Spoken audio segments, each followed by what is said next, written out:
おはようございます。新居はパイロットです。今日もマイクロソフトフライトシミュレーターの公式集会に参加していきたいと思います。今日の飛行機は、フランスですね。なんかフランス革命記念日かなんかで、今日はフランスを飛ぶみたいです。今、リヨンっていう街にいるんですけど、ここから、パリまで飛んでいきます。ここはなんかサンテクジュベリ空港っていう、名前の空港みたいなんですけど、サンテクジュベリっていうと有名な星の王子様とか夜間飛行とかっていうのを書いた、小説ですね。両方は好きな本ですけど。ということでフランスを飛んでいきます。はい、じゃあ離陸していきますか。ご走行が行ったらにご走行についていきますか。全然行かないの。じゃあすみませんけど、海兵隊の皆さん先に行かせてもらいますぜ。Indeed, yes. And then, arguably the national motto for the country, liberté, égalité, fraternité. So what can you tell our viewers? すげえ風だ。うわー、ひでえ。Well, see, these three are basically the kind of founding principles of what we kind of built the country on. So, égalité, it's more, you know, the すげえ風だったな、多 I mean, 分。 the three elements themselves just it's kind of based off め of っ history ちゃ離陸しにく because かった。 what used to happen was everything was based on monarchy, and as we went forward through the different revolutions, that power slowly got transferred. So Bastille Day, you know, we called it that for Bastille, but it was also 1 year later called like Federation Day, which was kind of like that national unity, and it was a calmer moment of the revolution. And this is where people thought, you know, the country's political struggles would be over, and it acted as a stage of transition. And this is essentially what is representing. The king in his vow mentioned himself as the king of the French for the first time, rather than the traditional king of France. So the title was not to the people, not the territory. And this was part of the beginning of the Constitution, which would take another year to be officially ratified. But as such, that's basically what occurred, is that element of building that national identity through these three elements. Yeah, now there's, I know we have a lot of Americans in our community, probably a lot of Americans viewing the stream right now. There is actually also a very strong connection between the United States and France in both countries' revolutions. So the U.S. Revolution and its independence from Great Britain beginning in 1776, that was largely successful, whether Americans want to admit this or not, largely thanks to French help and support, most notably from General Lafayette. なんかいっぱいあれがあるね。ランドマークが。ちょっとじゃあランドマークを拝みに行きましょう。何があそこに1個。なんかスタジアムですね。リヨンの街。リヨンって聞いたことありますけど、どういう街か全然覚えてないですな。Those were the principles that inspired the French Revolution. St. X Tower Extra 145 frequency. By the way, I'm just flying over a POI here in Lyon. Here is a football stadium. Cookie, do you know specifically which stadium this is, or which team plays here in Lyon? I believe you're talking about the Parc Olympique Lyonnais, right? Well, do you see it on the screen? Is that it's probably right. I'm a little behind. So I had to plug that in.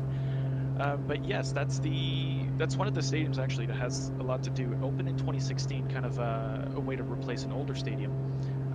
And this thing is cool. It hosted the 2019 FIFA Women's Cup, the World Cup. It will host the 2023 Rugby World Cup and the football for the 2024 Summer Olympics in France. Actually, a fun fact about this, which I love, they actually held an outdoors ice hockey league out there in 2016. And it actually hit the all-time record attendance for an ice hockey game in France back in 2016. So, a bit of of Canadian identity as well. スピットファイアがおらんじゃん。スピットファイア。あ、おった Before we depart Lyon, there is something I want to talk about here. The connection to aviation in Lyon and the Lyon airport. Who is this airport?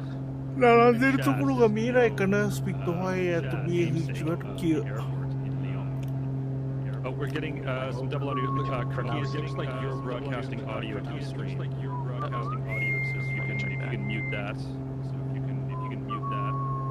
TBM ないな。Is that better?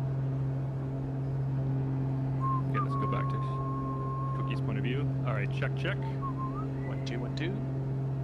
風強えな。 There should be no echo. All right, great. Okay, good now. All right, very good.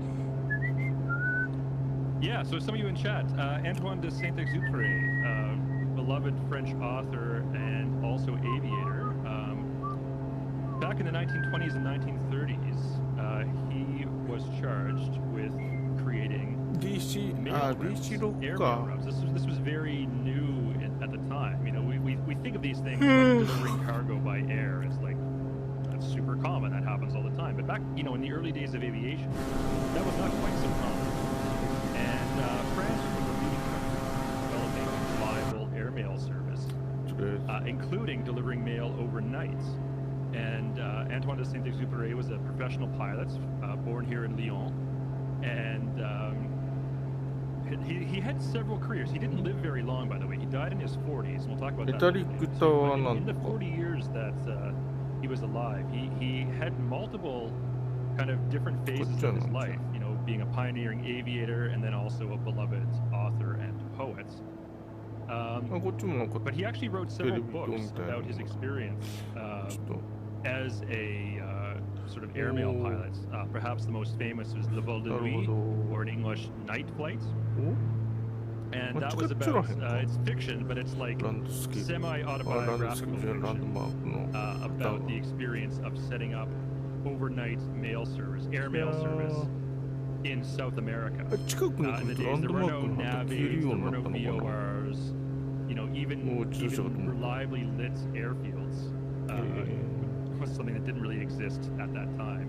And so it was very dangerous. A lot of the air crew lost their lives all in the sake of delivering people's mail slightly faster than by other methods that existed at the time. But then yes, we see in chat, Nicotine says Le Petit Prince. Of course, that is by far his most famous work. Oh, what happened? Oh, I'm gonna get the book. I have it. Oh, you have it? Okay, yes. Yeah. So Le Petit Prince by Antoine de Saint-Exupéry. I looked this up. Not counting religious texts like the Bible or the Quran, Le Petit Prince is the second highest selling book ever written. It's only surpassed in sales volume by The Tale of Two Cities by Charles Dickens, which incidentally also has a connection to the French Revolution, if anyone is familiar with that novel. But yes, Le Petit Prince, second best-selling book of all time, excluding religious texts. And yeah, written by Antoine de Saint-Exupéry from Lyon in France, famous, renowned, pioneering aviator and author. Le Petit Prince has been translated into something like over 200 different languages. People read it all over the world. I personally read it in school. It was required reading for me as a Canadian student, you know, almost 30 years ago now. And I'm sure in France it's part of the curriculum. I know we have a lot of Japanese viewers and people from the Japanese community who will wake up very early, where it's 3 a.m. right now, to join us in these flights. The Petit Prince is also very popular in Japan, and in fact, I was reading about this yesterday. There is actually the Petit Prince themed park in Japan, where they have, you know, statues and monuments of a lot of the famous characters from the book.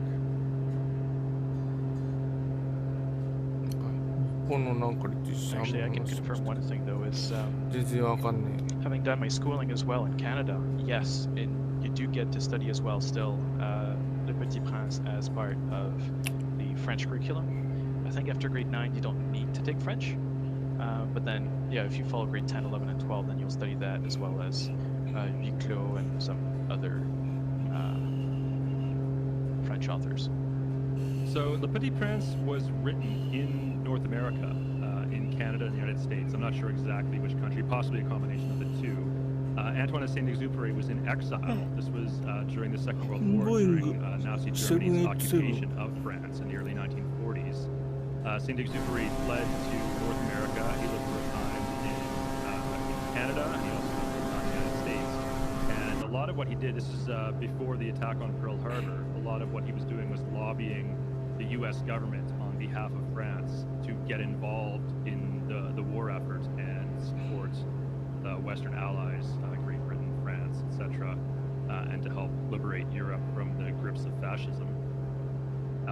Then, after the U.S. joined the war in late 1941, early 1942, Saint-Exupéry, as a pilot, despite being in his 40s at this point and well over the regular age where people would be expected to serve military service, he volunteered and was a military pilot during the Second World War. He flew P-38 Lightnings, and he was on a reconnaissance flight over North Africa, I believe in what is now Morocco. At the time was a French overseas colony, now a sovereign nation. And he disappeared. He went out on a reconnaissance flight, and he never came back. And only about 20 years ago, they actually discovered the wreck of his plane. They found it crashed into the Mediterranean Sea on the seafloor, and they confirmed it was in fact his plane by looking at like serial numbers and things. But they still don't know to this day what happened, whether it was a mechanical failure, pilot error, or if he was intercepted and shot down. No one knows for sure what caused his disappearance. And so yeah, he was in his early 40s when he disappeared in the Mediterranean. And what an incredible life he lived, and so many major accomplishments in such a short period of time. Yeah, there's actually this theory that it would be a German pilot who himself actually was a big admirer of Saint-Exupéry, and obviously with this war there was very little records that managed to survive it, so today it's really hard to know exactly what happened, but there is at least that person is now really certain themselves that they believe they have shut down essentially their own idol. It's very tragic to hear. And of course, they would have no way of knowing that, right? You don't know who's flying the plane that you're shooting at. Yeah. Speedy. And also, I mean, Saint-Exupéry, he wrote a lot of things back in North America, some part of Quebec as well, which is interesting. But it's only when he was back in the US, when his friend told him pretty much, hey, you know what, you should relax yourself because you're sick, you're writing, you're constantly doing things, and you need to kind of relax yourself out of this. Do something like a story for children, something to get your mind off of the usual things. And that's how it started. And you can see a lot of Le Petit Prince. There's a lot of little elements of his life that are kind of part of this book. There are some theories that the Rose could be actually a family member. Obviously, the pilot in Crashing in the Sands, obviously a reference to the exact same thing years ago. Just to interject here for a second, for anyone who has not read The Little Prince before, the main character, the narrator of the book, is a pilot whose plane goes down in the desert by himself, and he's doing emergency repairs on his aircraft when he encounters the Petit Prince, the Little Prince, who is a visitor from outer space who lives on a tiny asteroid. It's very cute, actually, the story, but very lot of depth in it. It's something, I don't know. Peter or Tom, do you guys remember studying this when you were in school?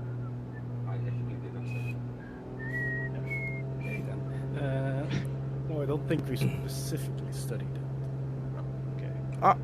So, Cookie, to talk about what you were mentioning, how Saint-Exupéry wrote this while he was in North America as sort of like a more lighthearted children's fare, but it doesn't have a lot of depth to it. the dedication to the お前入れ book た is んだ very よな interesting. 魔女。 He dedicated the いつ very もこ first の page. 人 He が魔 dedicates 女 the の novel 魔女だか to ら one of his good 魔 friends 女 who だ was か in ら France. And of course, again, 魔女 during に乗 World って War とは II, 言わないもんな。 Nazi Germany was occupying France at the time, and so the dedication says, "This is dedicated to my good friend who is currently in France, where it is cold and dark and very dangerous and not a happy place at the moment." But that didn't seem appropriate to dedicate a children's book under those circumstances. So the actual dedication then goes on to say, "I'm dedicating it to my friend when he was a 10-year-old boy." It does also connect very much with the story and the underlying morals that were built on this book. You know, because the whole point of the Petit Prince is, you know, the adults, they don't understand things, right? There's a lot of elements of why did you draw? Why would I be afraid of a picture of a hat? Yeah, exactly. That's a very famous part. The irony of not opening your creativity and living yourself, you know, as a child. Like, you don't need to grow up and be in the serious world all the time. You can be yourself and stay yourself. So there's many of these elements, and it's like it fits perfectly with that. Right, yeah, I guess the underlying theme, I mean, and there are many important themes of this book, but probably the central theme is, as you grow older, don't lose sight and don't forget to look at the beauty of the world through childlike wonder. And that's sort of the message that the Petit Prince, the character of the Petit Prince, is trying to impart on the narrator, the downed pilot who is repairing this airplane in the desert. Yeah, exactly that. Could you overdo it? Well, yeah. I mean, obviously you have responsibilities as an adult that you don't have as a child, but it's kind of about finding a balance. Don't be too serious, and don't lose sight of things that you found magical as a child, because they're still magical as an adult. And you just you often overlook that. There's a tendency for a lot of people to overlook that. About a week ago, I'm flying the Robin Cap 10, which is a French-built two-seat aerobatic training aircraft. And as you can see, we can actually do some pretty fancy maneuvers here. We are certified for full aerobatic flights in the Robin Cap 10. フライトシミュレーターの鱗割りですね。What's simulated by default? Also, Standard version. Standard version? I'm not sure. I believe so, right? So I did eventually find the copy. Took you sweet time. Yeah, and then it just wasn't next to me the whole time. So Tom, is your edition, is it in English or French? Dutch.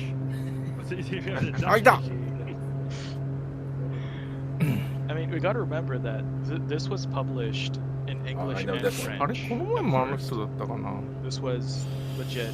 The first version was published in North America, and then it was later published in France. But by then, I believe Saint-Exupéry was not alive anymore. So it's kind of an interesting thing. So technically, English could be considered one of its a proper version as well, like a genuine canon version.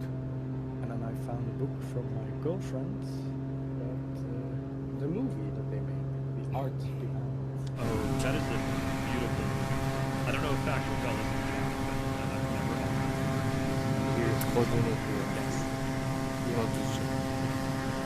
I want to say probably about 8 or 9 years ago, this movie came out, and it uses a combination of computer animation, but then also like stop motion animation. It has two very distinct art styles, and it is just, it's absolutely beautiful, and it's not a strict, like, exact adaptation of the book, but it takes the themes and sort of the underlying story of the book and then tells its own kind of spin on it. And it's there's the old aviator, that's the narrator, voiced by Jeff Bridges in the movie.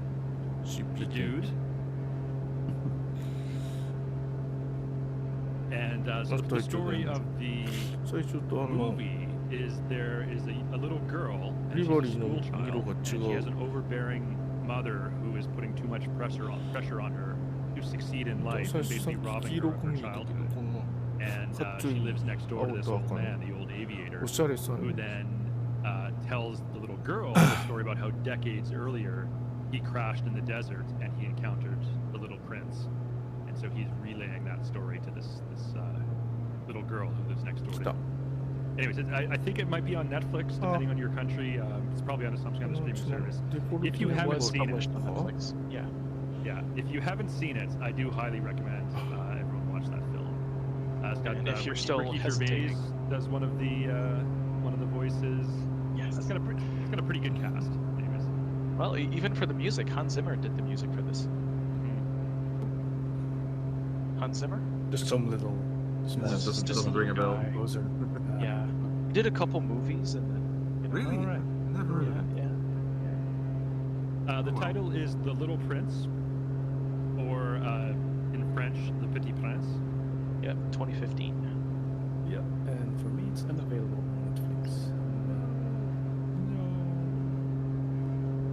And yeah, if you missed earlier, The Little Prince is again not counting religious text, holy books like the Bible or the Quran. The Little Prince is the #2 best-selling book ever written.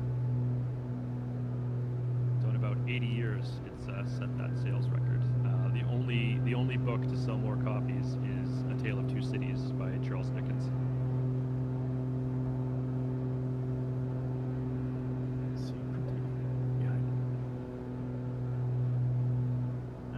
Kodiak. Yes. I should have picked a plane with an autopilot. Right. I mean, there is an autopilot. Well, it's a gyro. Yes. So basically, the big column in the middle of the cockpit is your autopilot, and the wheels are the trim. That is an impressive autopilot. It's big. Looks a bit like Otto. But yeah, so you have the different switches. You need the top switch from, well, looking from inside center cockpit. So it's more to your right. You got to bring all those switches to on.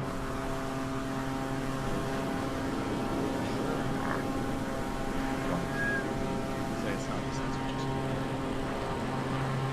At this point, it's amazing. Like the autopilot, yes, it kind of acts like an altitude hold and heading hold. Kind of play these settings. I don't know about anyone else. I'm getting a lot of bumps. It's like water. Well, I would say France has been hit a lot by weather recently. It's been very, very long. So I saw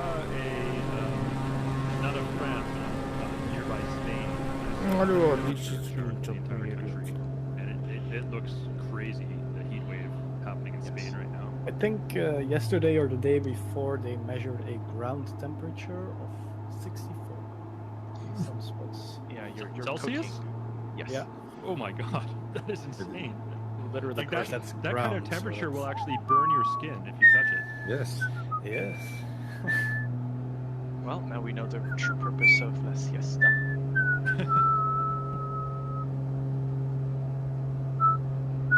I'll And just even in the mountains, it was really warm. Like I have family right now in the Alps, and they had to. Well, obviously, the Alps is perfect for hiking. You know, enjoying the nature. And well, the difficulty with that is it's so warm even up there that they needed to wake up very early. So they woke up at about 4:30, 5, so that they could be down there and essentially have the morning, the cool morning still, to do their trip and come back there early afternoon. That way they could, you know, stay away from the scorching heat. I think it was 38 in the Alps, so you can assume, you know, it's definitely over 40 in other parts like Lyon and the surrounding cities. So, Switch to my point of view for some easy. I'm flying hands up. Look, I just wanted to demonstrate how much turbulence there is. Look how upset my plane just got, and look how much it's bouncing around. Again, I'm not doing this myself, hands off here. This is just the turbulence rocking my aircraft. So it's kind of a struggle to keep her flying straight and level in these conditions. Even this big one is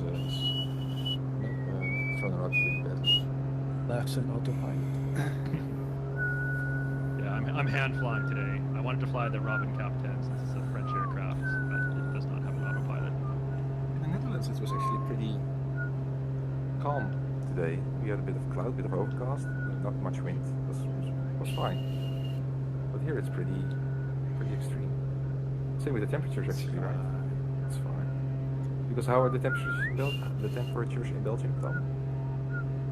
Around 20-ish? 24. 24. Okay. Oh, so here it's only like 18, 19, which is nice. Lovely. Maybe 20. Yes.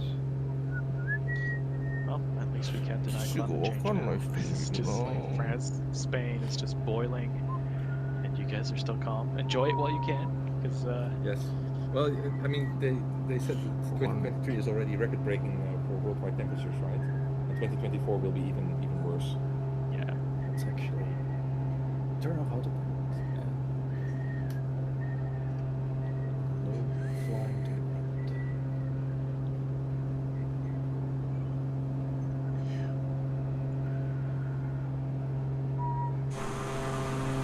So there you have a friend in chat. You're number one fan of her. Yeah. Maybe we could ignore her. That's one of those. No, she's purely imaginative. What's the joke that I'm missing here? I don't know this person in the chat, so. Oh, neither do I. Me neither. Oh yeah, she's a real life friend. Why are you never able to join us on Friday evening, Prince? Well, I said Tractable gear. they do very interesting computer stuff, very impressive. And she said, oh, I'll watch. なんか昔 Here の we are. Apparently it's not that impressive. You can have マイ him ク on ロソフト Friday. フライトシミュレーター2000に入ってたやつじゃないかな。2000のデフォルト機っていうか、 Peter, can we get an external view of your aircraft? So, I こ mean, れ I さっ think き it's と pretty 違うやつ impressive. ですか？ああ、さっ That き thing の is ス huge. Not sure what you're flying. ピーディーだ、スピーディー。 Actually, you could walk around the cabin. Like the cabin itself is the size of a room. Yeah. One of my favorite features of this aircraft, for anyone who なんか山も何も there's ない。 again, this is a plane that dates back to the 1940s, 1950s. So this is an entire navigation room もうなん with か a 田 big 園 map 風 table. 景、森と田 And 園 it has a 風景。 world map on the table in the sim, like the in-sim version of this plane will have a map. And there's a little model of the plane, and the model will move around Super the map Viking. inside the cabin to show you Boeing where you currently are. in the world, which I think is 787 such a fun little feature. この飛行機最近なんか人気なんじゃなかったかな。筆があってなん I か really can't wait for that. こいつじゃなかったかしら。 There's also certain elements of navigation which I'm very interested in learning. I am in no way a good navigator, but they're talking about gynometric wheels and radio gynometric navigation in the manual for this, saying, see radio gynometric navigation in the upcoming updates, if not already available. Oh. So there's no module or section in the PDF on the Joint Strike manual Fighter. for this yet, so I believe it's still pending, but this looks very exciting to try. Remember, this plane, would fly distances. This thing would go closer to Africa and across the Atlantic. 来たメッサーシミット BF1 リクエスト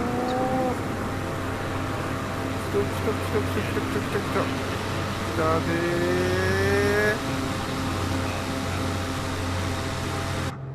They were really worried about this plane because this plane started こんな being 銀 built ピカ塗装もあるんだ before the Second Ah. World War, and BF1 their installations are just Ah, south speed of high ka. Bordeaux, which is ちょっと甘かった just か below the Bassin d'Arcachon, and it's on a little city named Biscarrosse.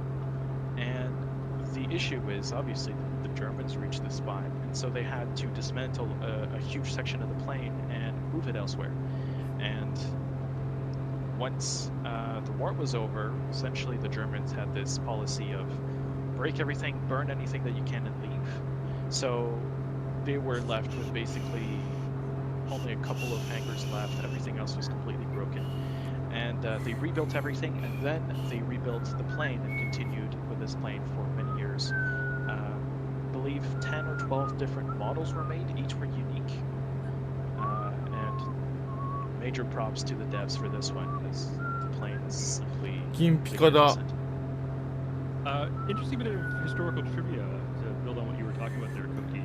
You're talking about the sort of scorched earth policy by the German army.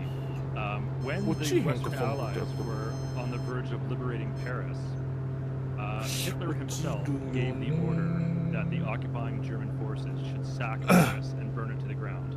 And the German general who was in charge of the Parisian garrison, he refused that order. He said Paris is too beautiful of a city to destroy, and so he actually refused to carry out the order to destroy the city. Thank God for that. But at the same time, Paris was not left unscorched from the war, obviously. And the first Allied forces to march into Paris to liberate the city. 台風 BF108 BF108 買ったで 買ったやつじゃない The thing is, I've studied all my life in Canada as well. Okay. So it's like... Short answer is no. No. Oh, okay, I'll give you a hint. More of an educated There's an guess. aviation connection. バイエルン航空機製造会社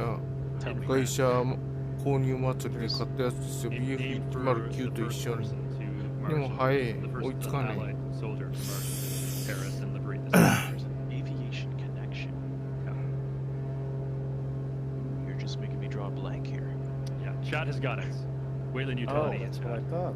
Yeah. Yes, of course, of course. Charles de Gaulle, who was leader of the French, the exiled Free French forces, obviously liberating France from fascism was very much a key effort by the Western Allies, UK, United States, of course, my own country, Canada, free Poles, free French, free Norwegians, all kinds of people that were fighting against fascism in the 1940s, all played a part in liberating France.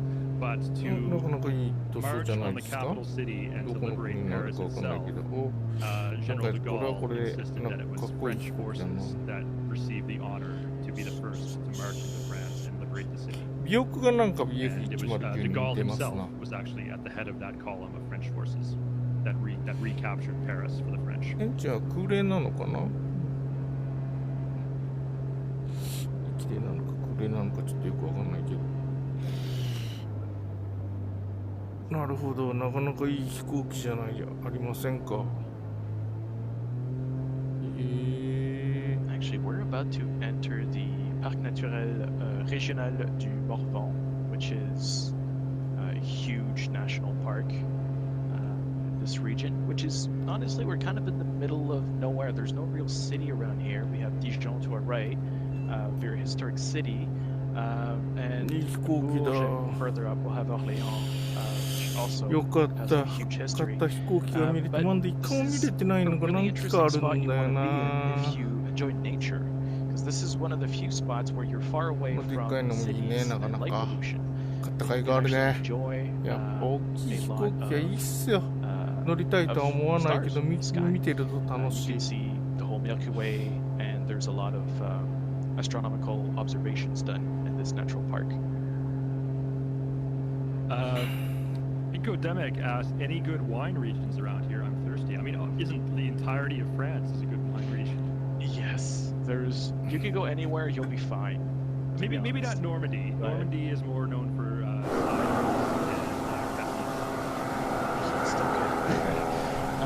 Well, we kind of missed it, but had we gone straight north when we left Lyon, you would have passed through many places, Beaujolais, Mâcon, then you would have gone all the way up north to Dijon, in which case you'll be fine because you'll have all the different wines right there, right? You'll have the Beaujolais, you have basically La Région de Bourgogne, where you have basically the highest number of appellation d'origine contrôlée, which is the controlled wines, the naming.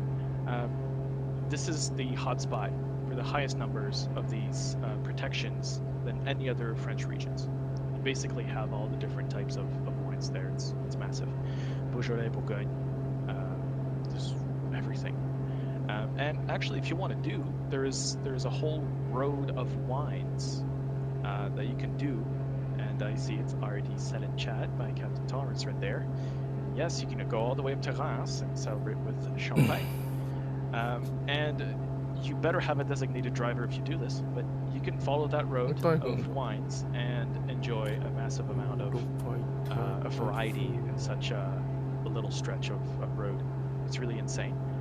And actually, this is something that used to be very common in France. You know, like the average person would just take a weekend, drive down there, try a couple wines, And back then it was I'm not going to say it wasn't known, but it was very easy to do.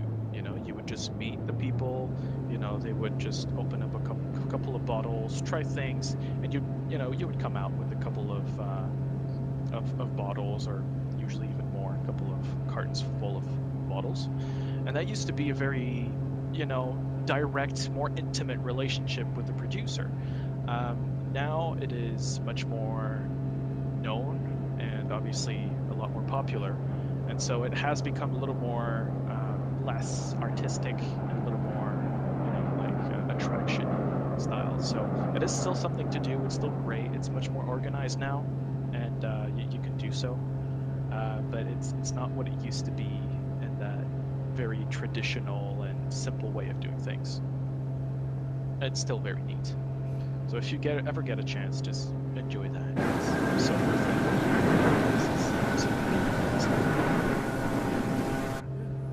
Last year in July, I was in Rand for a commercial to shoot a commercial of Moet et Chandon. And it was pretty interesting. Went down into the cellars. Very good champagne. I've had that one before.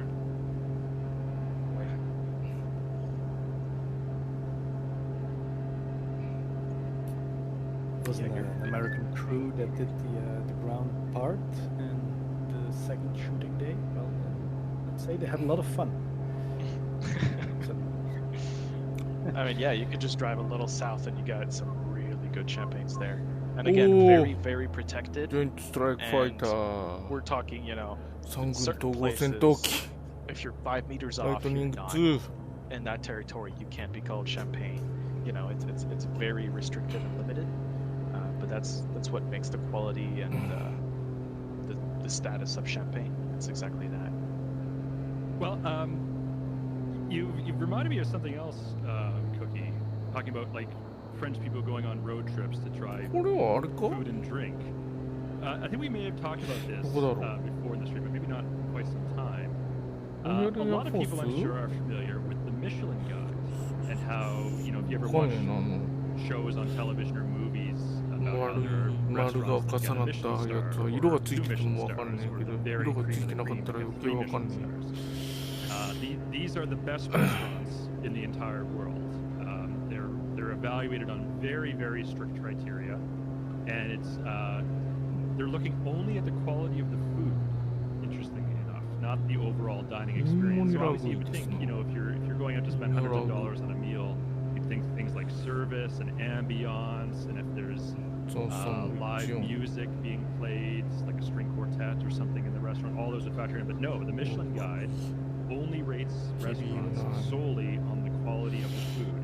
And there's no price requirement either. A lot of people think that to get a Michelin star restaurant, it has to be very expensive. It has to be fine なん dining, か体調の周 you り know, が寂 snappy しいな service, 今 white 日 tablecloths, you know, the kind of place where you're uncomfortable to just もちゃも relax ちゃ and し be てる気 yourself. が That's する actually けど not true. In fact, there is a hawker stall in Singapore, ラグっ which て I 見えない人 personally がい eaten るの at. I か don't know if Slim Man is in the chat, but Slim Man took me there when I was visiting Singapore. And it's the equivalent of $5 American. You can have a plate of Singapore chicken なん rice. か現 And れ this たり is 消え has た the りが record 激しい for か the らもっ lowest と大勢 cost おるのかも Michelin ね star restaurant in the world. Anyways, what is the connection to French road trips and Michelin star restaurants? Anyone know that? Actually, because it's a tire company. That's right. A lot of people Very don't much so. understand, or they don't make the connection. The French tire company, Michelin, like with the Michelin Man, they created the Michelin Guide いいとこ as じ a ゃの publication. I think it was in the 1920s or maybe the 1930s. They created this publication as a way to encourage people to drive more. So they would put more wear and tear on their tires, and then they would have to buy more tires. And it's something that's persisted. And so it was originally written as a guide for motorists who were driving around France, where every sort of city and town you would go to in France, where were the best places to stop and eat.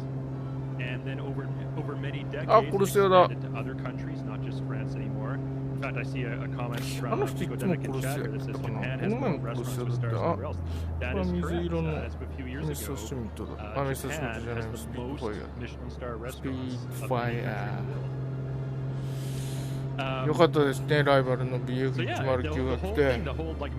で、路線は全然来ないですけどね。どうしたら0線が来る？いつになったら来るのやろ。あと3年ぐらい待っとったら来るのかな。I think that worked. Yeah. By the way, CD, you said Wow. creme de la creme? Creme de la creme. It's creme de la creme. I believe you said creme. Or maybe I said cream of the crop. I might have said. Yeah. No, you said. I thought you said cream. I would, as someone who is fluent, I'll say I would not say cream of the cream. I would not. I'm pretty sure I would. I mean, we can watch the VOD. I know sometimes my brain gets ahead of my mouth, but as a fluent French speaker, I'm pretty sure. Actually, say creme de la creme. I'm reading here that it's the Gourmet that only focuses on the food, opposed to the Michelin. Cooper Vane has another interesting bit of trivia here. Please now explain Guinness and record keeping. Yeah. This is also a fun little bit of trivia. Why is Guinness, the makers of stout beer in Ireland, why are they associated with a book that keeps track of world records? And this is a true story. It's because people would get in arguments in pubs. They would go to an Irish pub, they would order a Guinness, and then they would get in arguments with their friends over who held the record for something. And so to have an authoritative source to solve these arguments and prevent bar fights, Guinness, the beer company, made a publication where they would document world records for everything. I thought it was just a single notification of hold my beer and watch this. Well, it worked as well. There was actually this French movie called and that's a great movie because it literally encapsulates the whole element of French food versus industrial food.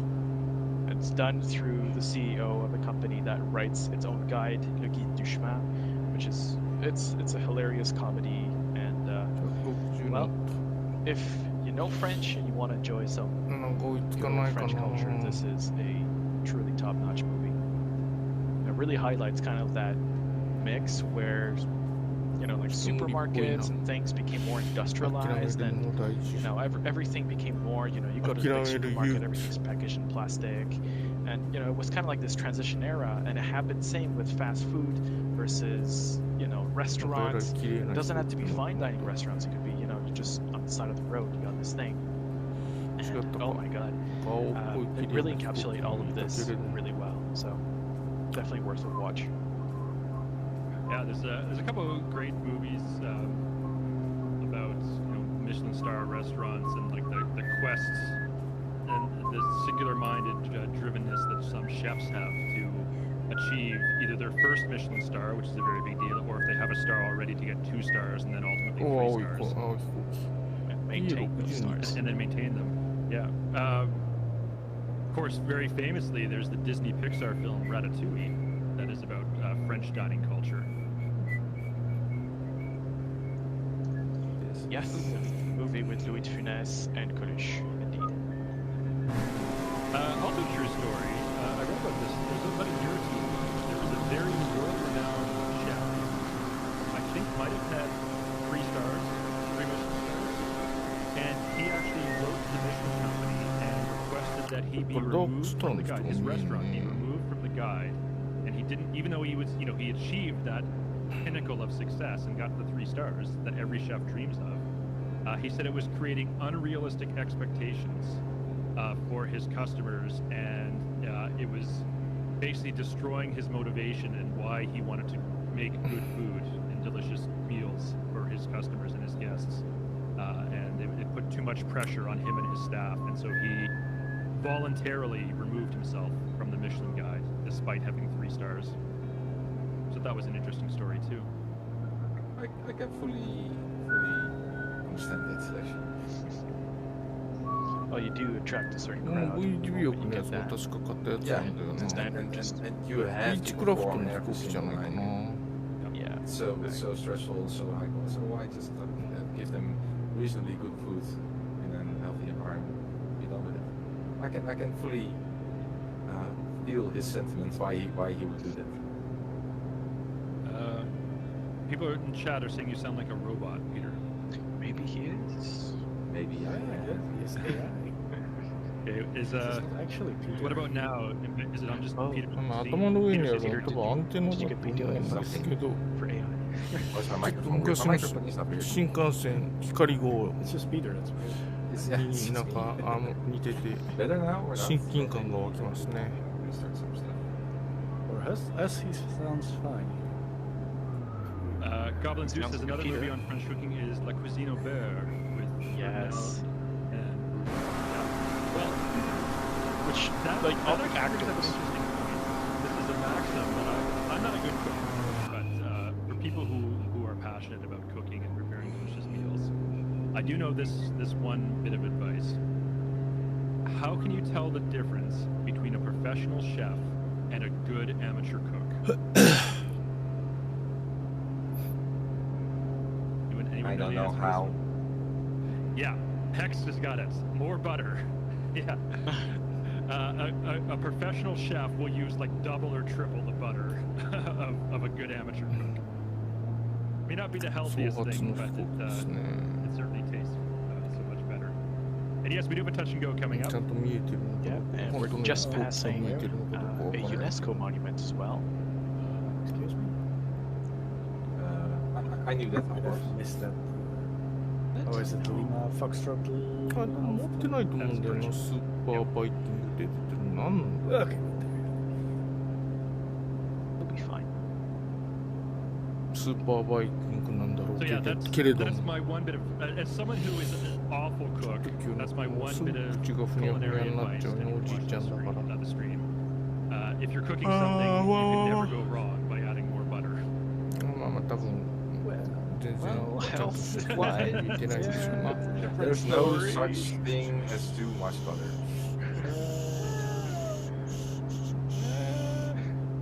My doctor will be happy. 116 Hey Hex, no, I'm not flying with generic models. No, え I mean, the sim is probably struggling a bit, Lifetime but cooking. It's a nice. Except that if someone has a I'm actually live as well. Yeah, real time live. third party plane, Well, not lifetime, but like live.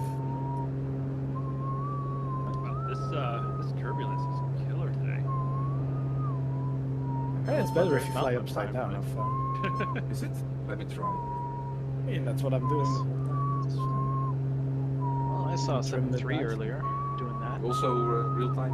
It's nice. Oh, real time. Okay, let's do that. Do it. Do it. Yes. Okay. Yes. Another So stream. then we go IFR. I filed VFR. これピカピカでかっこいい飛行機だ。なんていう飛行機だろう。 We should arrive right around sunset. C195。 Symptom gambling again. C195 って持ってんのかな It's お not お、す fire げえ。 safety, Tom. Just DC3 が I'm not doing Fine. it safety. ごめんなさい。フラフラ What してる。 safety? As you can tell. I flew a Cessna today for the first time since like 60 days. No, Hey, wasn't Simtom. good. Sometimes if you get close to the ground, do you get a pull up warning? Because you're upside down. Push down. どうしよ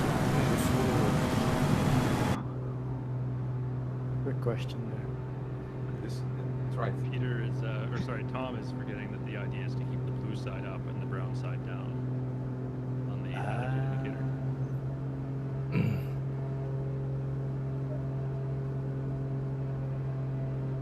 Matter of perspective. Okay. なんかすごく古いタイプの Now the trim is all messed up. ライトが翼についてたような気がするな。Now here's the question on the subject of French cuisine. Has anyone in chat ever had like a proper soup to nuts 11-course French dinner?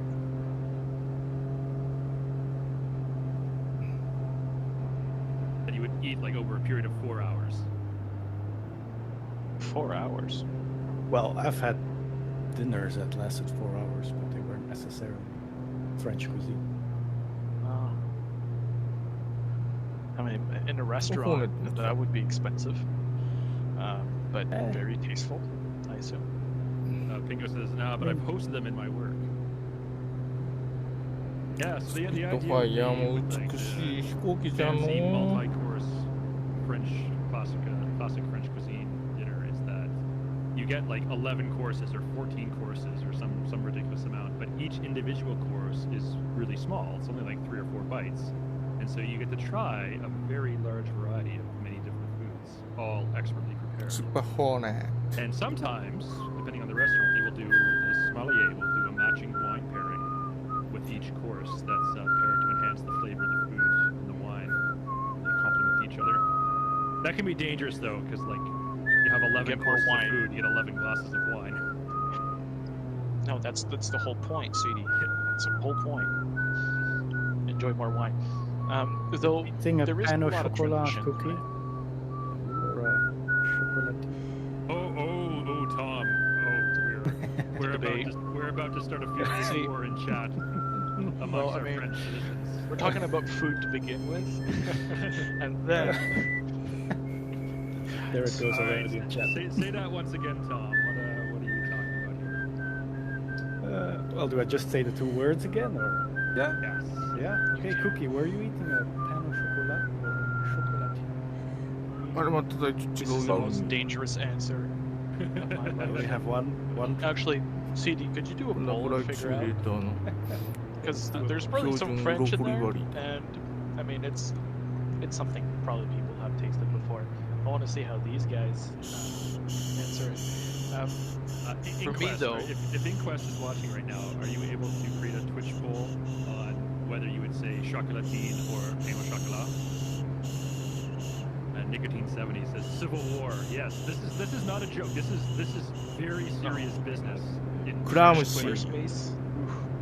So you'll get destroyed. フランスの延々と続く単調な田園風景が They would use a different word for the generic term for a sugary carbonated beverage. For example, like Coca-Cola or 7-Up. Like there's a generic term for that. And depending where you live in the United States, you might say commonly soda, or in different regions you might say pop. And actually in certain regions in the South, the generic term for all carbonated beverages is Coke. So you go to a restaurant in Georgia, and they'll say, "What would you like to drink?" You'll say, "I'll have a Coke." They'll say, "What kind?" So 大脱走っていう映画で飛行機に乗って逃げた人たちがいて、その人たちの乗ってたのがこの辺のコックピットの飛行機だったな。これと一緒かどうかは分かんないけど。And depending on what region of France you live in, they take this debate very, very seriously. And I'm not joking. This is a true story. This is a very, very serious debate amongst French citizens on what the proper term for this pastry is. Is it called pain au chocolat or is it called chocolatine? I'm gonna go out there and say, for me, it is pain au chocolat. Because I mean, yes, okay, you give it a unique name, but I mean, the recipes are actually not that different from like a croissant. It is this kind of pastry made with a lot of butter and a lot of the different layers that assemble. So it's actually not that far off. But for me, it's still considered, I guess, like a bread with a topping style. So pain au chocolat would work. So for me as a Canadian who does not really have any stake in this debate, I would always say pain au chocolat. Chocolatine sounds weird to me.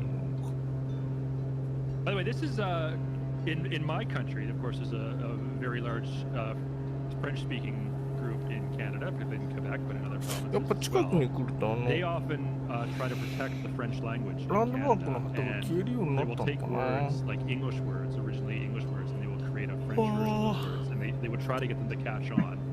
And I don't know if this is spread to France or not, but one of the ones that I think is really dumb, この personal 10 opinion, I'm not making feet an authoritative statement here at all. The word email, of course, is a portmanteau of electronic mail. Everyone just says email. But there was no sort of original, because it's technology, right? It was a term that was coined sort of in the it became popularized in the 1990s. It's been around longer than that, but really hit the mainstream in the 1990s. So the authority that the commission that protects the French language in Quebec, they did not like people using the word email because that was an English word. So they figured they needed to have their own French word for this, and so they called it courriel, which is a portmanteau on the word courrier, which is the French word for mail, and then L at the end for électronique. 動画多機 Électronique becomes courriel. 動画多機 And もしか it して did 動 not 画ペイ catch ン on. ト As far as I know, anyways, it does not catch on. Everyone Study. says email. You'd be surprised. I mean, okay, so there's multiple, let's say, like different French in Canada, because obviously it's separated from France, so it kind of evolves on its own, right, separately. And courriel is actually quite used in Ontario here, because obviously it's Franco-Ontarien, so there's this French school board as well. There's still a lot of French here, despite not being as much as Quebec, where it's prominently French, and then English comes afterwards. But courriel is fine, in my opinion. There's definitely some words which are like, oh, come on, guys.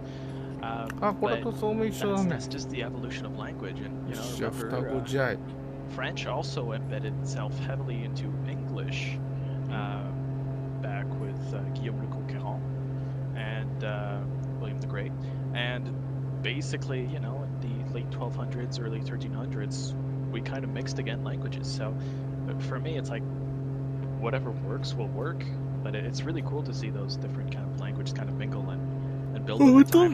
Again, it's French and English, they're just building together. They're separate languages, but they're still kind of mixing words between each other. And it's amazing to see that, 800 years later, we're still doing It's it. amazing Here's a little bit of interesting trivia on that subject. There's a divergence in British English and American English, or Commonwealth English, so like Canadian English, Australian English, etc. So in British English, you have the letter U is added to a lot of words, like neighbor and color, things like that. They will have a U, whereas in American English, they do not have that U. So where did that come from? Anyone know the trivia on this one? So what happened? It's actually, believe it or not, despite English as a language originating in England, the original spelling of those words is actually the American way, with no U. But after the United States became an independent country, there was sort of like a fascination with French culture in England, and it was seen as sort of more sophisticated and aristocratic. And so, almost as a way to envy or imitate the French, a lot of these English words in British English adopted the French spelling, which had this additional U, and then that spread throughout the Commonwealth, so to Canada, Australia, New Zealand, etc. And so, believe it or not, the American spelling is actually the original English spelling of these words. Interesting. For me, it's like I would use the U, but Microsoft Word would always push me back, So it's always like, the O. So I've kind of played both, to be honest. And we got the poll that ended with 15 people said pain au chocolat, and two brave souls said chocolatine, respectively. They misclicked. Yeah, they probably misclicked. I've never seen that used in real life. Not that I have. Well, I have. But then I go to the official flights in Discord and I see we have a booster that's called probably mistyped us as well. We should get the user warning. Yes. Final one final one. Yes. Oh, by the way, everyone, welcome to the Discord admin meeting. We've had a couple in the past, but yes. Yeah, but this is the first public one. A lot live. That's anything, but All right, I should be coming up really close to the first touch and go here. I have the field and sight. ラストタッチンゴー、タッチンゴ Secret Tom, ー、 FS24. タッチンゴーするでー。 Want to talk I think about it releases in 24. Very much though. Wow, Say. I heard it's great. I heard it too. どこにタッチンゴーじゃい。 These which were nice, but And actually, one of the forum moderators has, made a whole transcript of the FS Expo keynote. oh wow, Jorgen did. Wow. Let's see if I That's- can read it. that's impressive. Okay, I'm coming up to the touch and go. Oh Having wow, no yes, we wheels. are. Way ahead. This could be interesting for Peter. We are. Yeah, You might just want to do a low flyby. あれか、 over the I'll runway. just do a low pass. Yeah. 10回先の。ブランシュ。なんかフランス語っぽい響きじゃね。シルブプ By the レ way, ー。 if I see there's some questions in chats about development stuff. So this is a community fly-in stream. We don't really get into development details during this show. However, we are making an exception next week. マドモアゼル。 A lot of our team, it's the summer months in both France and the United States and Canada where most of the team is based. So a lot of people are enjoying some time with family, taking some vacation, which is very common to do in the summer. And so we don't have a developer Q&A session, developer live stream in July. But we don't want to leave you in the dark for too long. So instead, we've got some members of the dev team that have been very generous with their time and have been working with Jane to record some live video, or pre-recorded video, I should say. And we're going to share that same time, same place next week. During this stream, during our fly-in Friday next week, we've got probably about a 30 minutes approximate pre-recorded あ、スピード video オーバーだ、やべえ。 from members 死 of the ぬ。 dev team. 飛行機壊 We'll れ be addressing some common questions we've seen from the community. I think that counts as a touch and go, right? I did a touch. I hit. Yeah, and you're going. Grape and touch. Just match and go. Love it. Yes, mission. 高 Now, 圧 you 鉄 got a lot of 線 space が離れてるんだろう Right. By the way, Peter, question for you. な。死んでるな。 Since that cockpit is very, very large, and there's definitely, あ、飛んどる飛んどる。 let's say, 3 to 5 Back to the people working future at stream. one time, and Yeah. you need a pre-relief system. Yeah. Where do you think are the bunks for the pilots? In the wing. Well, yes. I don't know. Where? 建物の形はやっぱ日本とは全然違いますな。よくできてんな、そういう意味では。 It's literally in front of the cockpit. So it's that little door, which is, Yeah, I this don't know one. why they decided there. It doesn't seem very smart. Because you got the autopilot, There we huge go. thing, and then yes, you got that thing right there, which you can open, but probably need to move the cam more there. It's kind of hard probably. Oh, bingo! And you got 2 beds in there, right in front. All right, I've got the field in sight. I'm just getting lined up for a long straight-in final. Tom or Cookie, are either of you closer than I am to the airport? We are already way past you. Oh, you already Yes. passed it. So you should Yes. let me know. I would have switched to your screen for the land. You were on my screen. Oh, okay. Yeah. We're 21 nautical, or at least I am 21 nauticals after the airport. Oh wow, you're So it's way slow ahead of me down. then. Yeah. Yes. Slow Joanne. down to about 120 knots. 変な名前。 Are you? Oh yes. Joanne. Right there. Set up. Right there, I've got the field in sight, so I'm just ジ getting lined up for a very long final now. I'll just fight like I still rental power. By the way, I give no guarantees the quality of my upcoming landing. I'm Touching terrible, absolutely Ah, awful recuda. at landing tail draggers. And there's Touching some pretty significant turbulence today too. Yes. Yes. St. Tom's was beautiful. I'm happy you didn't show mine. And good luck. I'm just going to temporarily turn player nameplates off so I can see the runway a little bit better. Okay, I'm gonna go like 1,000 feet.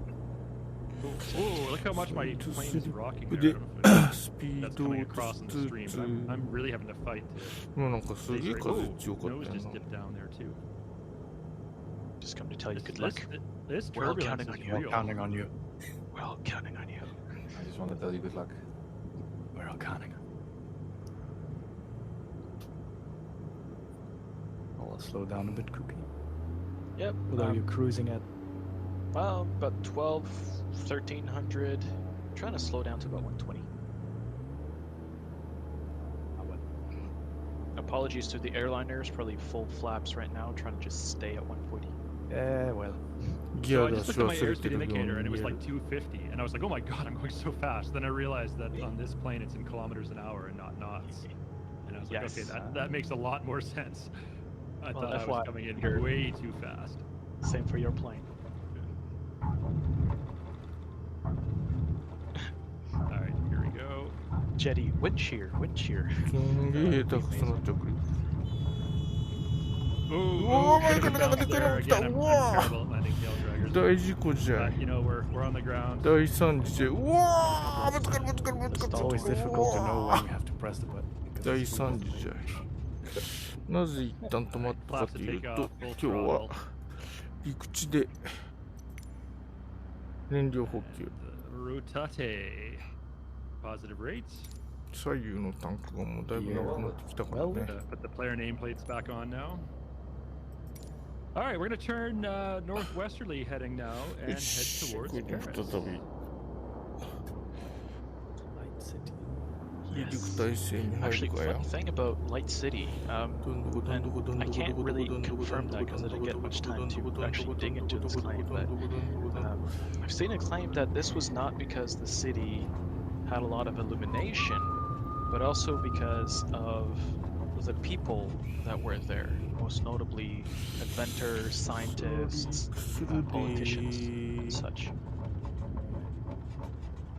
Yeah, Paris has long been associated with being a city of important cultural この developments. 飛行機が陸上の滑走路で走 Fields れ of る the のが arts, but also in いま fields だ of に謎。 science and engineering. Of course, many famous scientists have been French. Marie Curie, そろそろここら辺から滑走路に入ってい first くか。 scientist to win a Nobel Prize in 2 different fields. It's of course very famously French. Gustave Eiffel, famous architect and engineer, who なんか designed でかいのが前 arguably に the こ most と famous は出る building in the ような entire 気が world. するけど大丈夫なのか。あ、コンコルドおるやん。 Yes. やっぱ一つのグループにとらわれていると飛行機を見逃す It's な。 hitting hard. Yeah. He actually also built the metal framework of the Statue of Liberty. どういうグループ Oh, か I didn't know 全 that. 然わからないん I よ。 knew it was a gift from France to the United States, but I didn't know that Gustave Eiffel was involved in Yeah. Right Brought to for you by other. Wikipedia. that.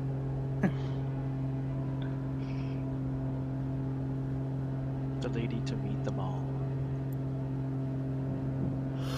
What else did he build? There's some other. Oh, he big did a lot stuff, of things. actually. 田園風景。 Oof. Okay, I'm not gonna start. Well, I can tell you about a very fun one. Many bagpipes were actually developed in France, contrary to popular belief. And there's like a bunch of them that they've done. Probably one of the most probably known one, I guess, is the Musette Bressane, which is a type of like native bagpipe from Bresse in eastern France. バグパイ But there's just プ。楽器ですか。 L'économie du centre.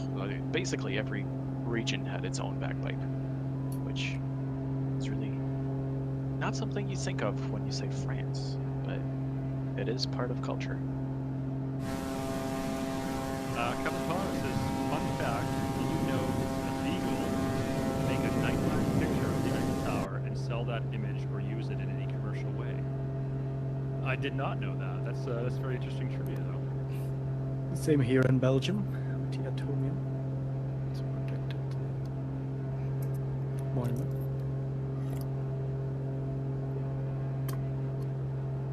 Papa Like there Fume was Black some, Peep. Oh, yes. Seems Seen like as good possible. people ideas.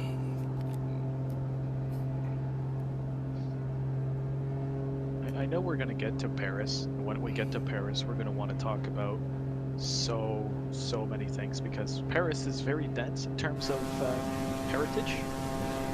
But there's definitely one thing that I want to talk about, which is really cool. It's more of a fun fact, but I really enjoy it as such. And that's the secret apartment at the top of the Eiffel Tower, which is not something many people knew when the tower got built. Eventually now it's obviously.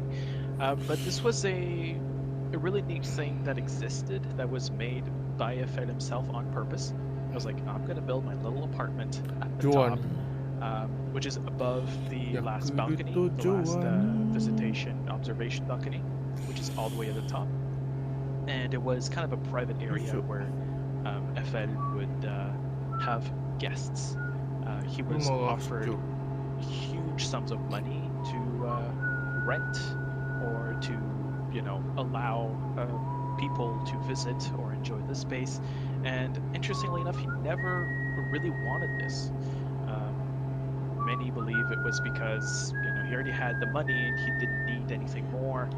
Others believe it was his more humble upbringing, wasn't necessarily of the high society when he was younger, and so many people speculate on this, but he invited scientists, mostly, and certain important personalities, and it really remained this element of kind of unique exclusivity right there. And it's always been, the top of the Eiffel Tower, there's a restaurant up there, and that little apartment, which today is actually preserved as well. It's really interesting. I have a couple pictures, but it's probably going to be hard to show. But essentially, you had this huge kind of pole going right through the middle, as well as a whole section of the tower within the room. So very small, but it had a huge kind of balcony, outdoor terrace all around it. So it was super unique, and it was private, so he really had full access to it. And today, it has actually been restored, and visitors to the observation deck can see inside, obviously through a glass divider with a wax mannequin of Eiffel, including some of the notable people like Edison, as well as a couple of other people, and Eiffel's daughter as well. So, kind of a unique spot. A lot of scientists got to visit the spot.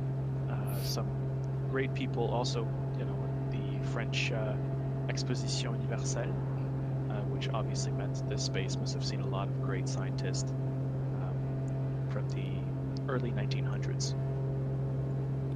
At the time of its construction, the Eiffel Tower was the tallest building in the world.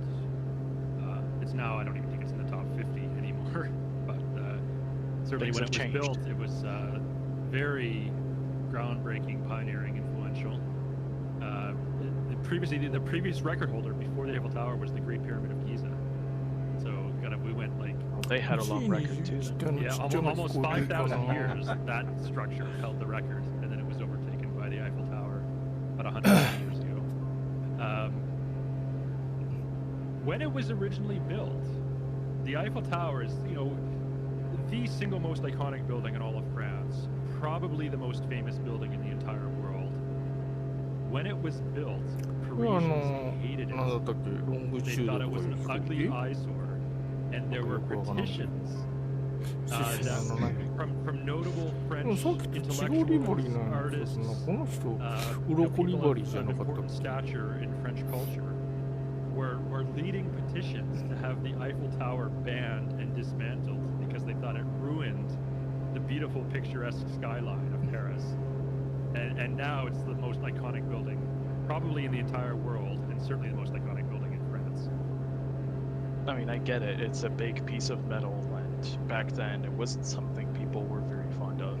It's understandable, but then they fell in line. I understand where you're at. It's a little behind you on this. Can you try to pronounce this, or is the... I don't even have the naming next to me. Well, I can tell you what this is. Cookie, you probably know what this is. Yes, of course I do.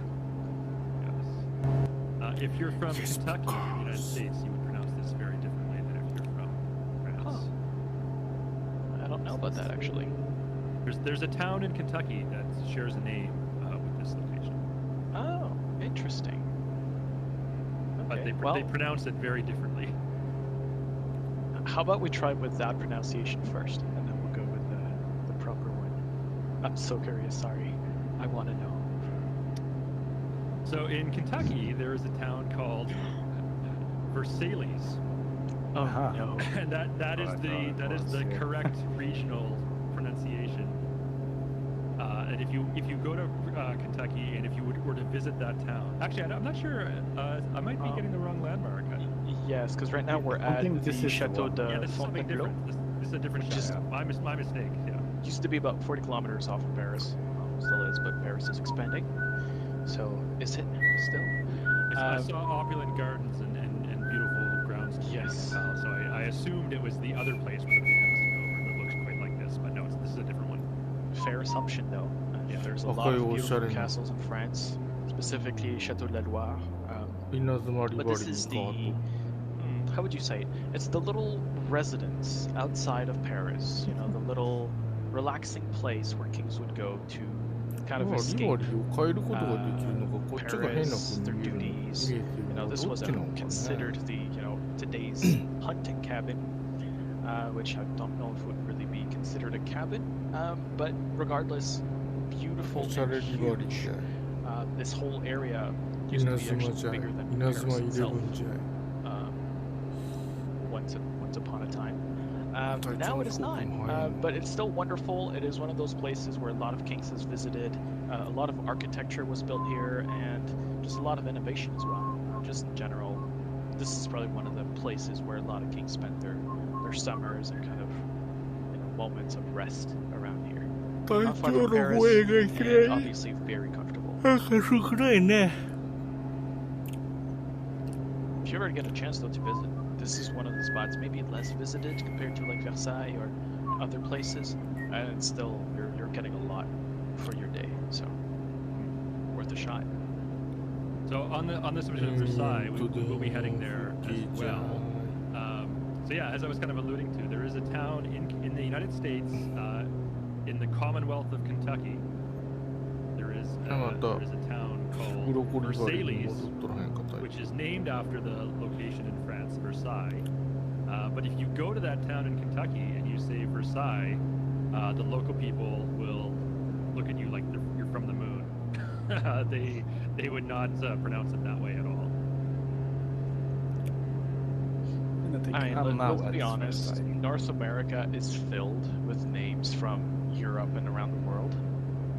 I could do a tour of Europe within 100 kilometers of my house. And I'm talking, you know, capital cities of Europe, which is really cool. I mean, it's not the same as the actual one, but it also shows this heritage of immigration in North America. So here's Tom, by the way, is giving us a drone tour of Versailles right now. Are you already there, Tom? Or is that the next waypoint? Not sure if this is... That could be the Chateau de... Because I don't... Yes. I think that it'd be after more... This is most likely the Chateau, which is another also not far from Paris, which is very neat. But this one had less visits from the kings and had more... it was more of the people of the higher standings that were also part of this. And I guess this was kind of a spot where they could also build upon their skills in art and different designs. Obviously, very important thing to always stay up to the next trend back then. But also things to remember is these places were extremely important because they also held a very important economic aspect. Not only did they host, you know, huge parties, sometimes very lavish, but they also held a lot of magnificent events, meeting a lot of creators, philosophers, inventors, but it also had this other element of maintenance, right? You needed a lot of people, and it was said to have, this castle, the Chateau de Vaux-le-Vicomte, was said to have employed 18,000 workers and cost as much as 16 million. This time it was the livre. But it's just very expensive, and it took a lot of people to build these things. So it was very important economically, and then obviously maintaining it and building upon it, because these things never stayed in one age. They always kept evolving. You could see those different elements when you go visit them. I'm just marveling at how beautiful this月はなんとかな夜の女王っていう SF 小説だったんですけど、無慈悲な月は無慈悲な夜の女王だった。読んでない。 That is beautiful. And obviously, like, these were the places where you would want to be if you were any kind of interest for fine feats, literature, arts. You had Jean de La Fontaine, obviously. You also had Molière. These were artists that were very close. And this was not, the King Castle, though they did obviously have them. But it was more for the superintendents of finance, for example, for Louis XIV, and a lot of, higher level people as well. So this was really a place where they could really build and socialize and highlight what people were doing. And I guess this was kind of before we had universal expositions highlighting, the majors of wonders to the entire world, where you had millions of people going to the city to see the latest in innovation and developments and so forth. This was probably what would exist closer in the 1700s or 1800s. This was really the way to be up to date. And it seems like we have a touch and go.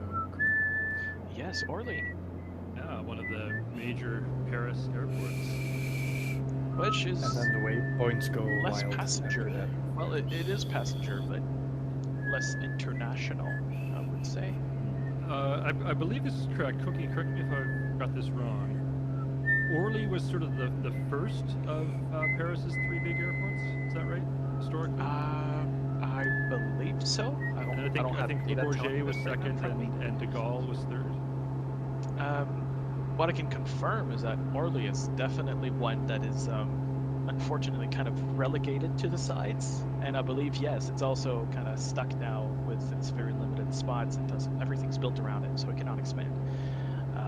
So yes, everything was left now to Charles de Gaulle, which is far more recent and also further out of Paris for that express purpose of scaling up the airport, which was a major thing. Remember, aviation is just over 100 years, really.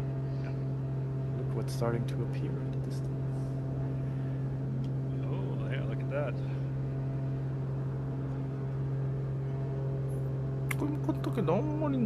What's that tall steel structure called? No idea. I think it's an antenna. Right. Which actually one of the waypoints that we went over at the beginning. We passed through Lyon, and I know we're already in Paris. We're talking about Lyon, but there actually was a little tower, the Tour Métallique de Fourvière, which is one of the points that we had on the flight plan, which actually kind of looks like the third level of the Eiffel Tower, despite not actually being entirely designed upon that.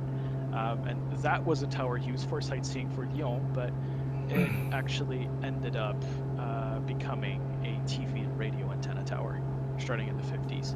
So we're keeping the good one for sightseeing, and we're now to be fair though, it was inaugurated for the World Fair of 1894, 2 years after its intended date, but that's because it was too close to the Paris Universal Exposition of 1889, so it was like, well, they're clashing, and both were amazing, and 1889 is when the Eiffel Tower finished. So it was like, well, they were pretty much competing against each other, and well, Paris won, I guess, on that side.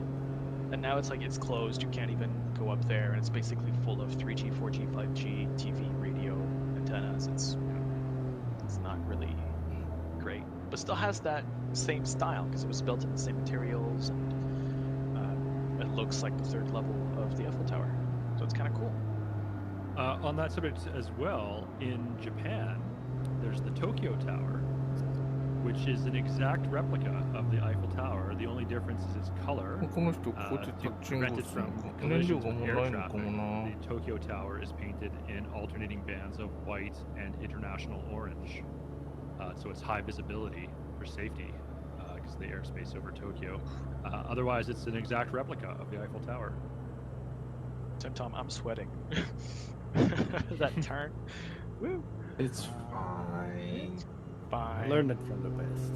Yes. Thank you. AKA Peter. 燃料補給かな。 Good to have an insurance, right?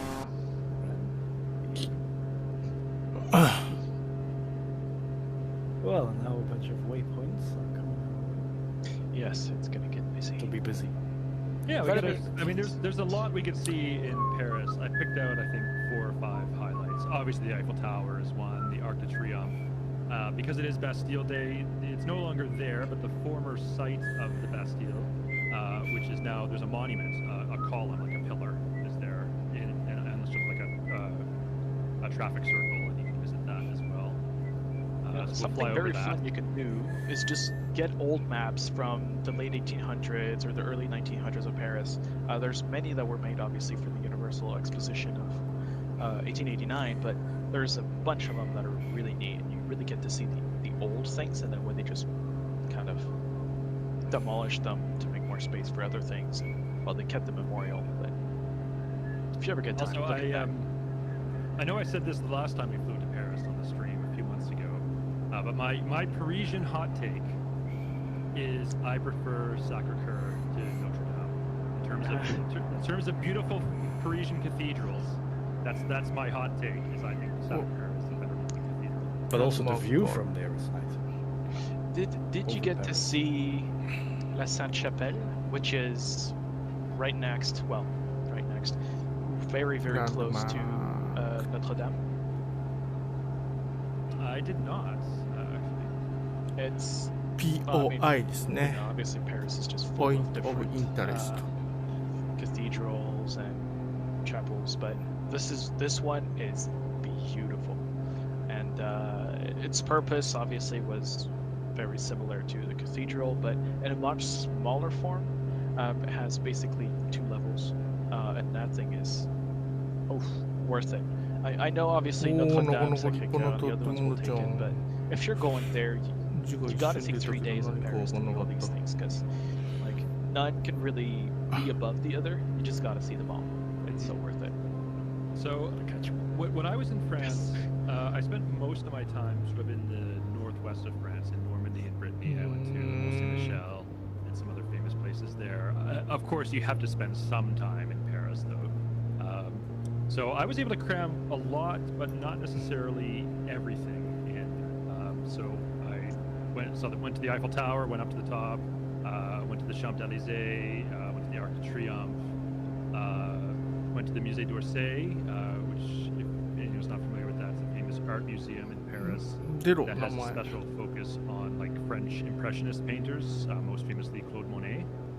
So a lot of his original works, like the famous water lilies that he did, are housed there. And I went to Sacré-Cœur. So I crammed a lot in, but I didn't do every single touristy thing that one might do in Paris. And of course, for me personally, the best part was just eating beautiful, delicious French foods. Went to various different patisseries, and very many delicious French pastries. If you're in the area again, look for Bertillon, which is really good with ice creams. So if you're in Paris right now, or you'll be visiting, Bertillon is one of the places you need to stop by. Well, CD. Now it's time for Versailles. Oh, okay. Let's switch over to some time. We just let the cookies touch down. It's fine. PC21 ピラタス。よいしょ。I have a huge runway anyways.スイスの飛行 All 機 right, で so す the ね。 Palace of Versailles, and I think I'm getting my French history right here. Cookie, feel free to jump in if I'm getting any of this incorrect. Versailles was built by Louis XIV. Is that right? I believe so. Versailles is huge, yeah, of course, so it very- always built upon itself, right? Right, and it was at the time the most beautiful, opulent, extravagant palace in all of Europe. And famously, a few generations later, during the reign of King Louis XVI and his wife Marie Antoinette, the French Revolution occurred, largely because the country was going bankrupt because the aristocrats and the royalty were pouring all the money into building this beautiful mansion for themselves. Well, the common, everyday French people on the streets of Paris were literally starving to death. And this is where you get Marie Antoinette's famous phrase, which has been mistranslated. Commonly in English, you might hear it say, well, the people are starving, what should the people eat? And in English, Marie Antoinette famously responded, let them eat cake. What she really said... Actually wrong. Right, what she actually said was, let them eat brioche.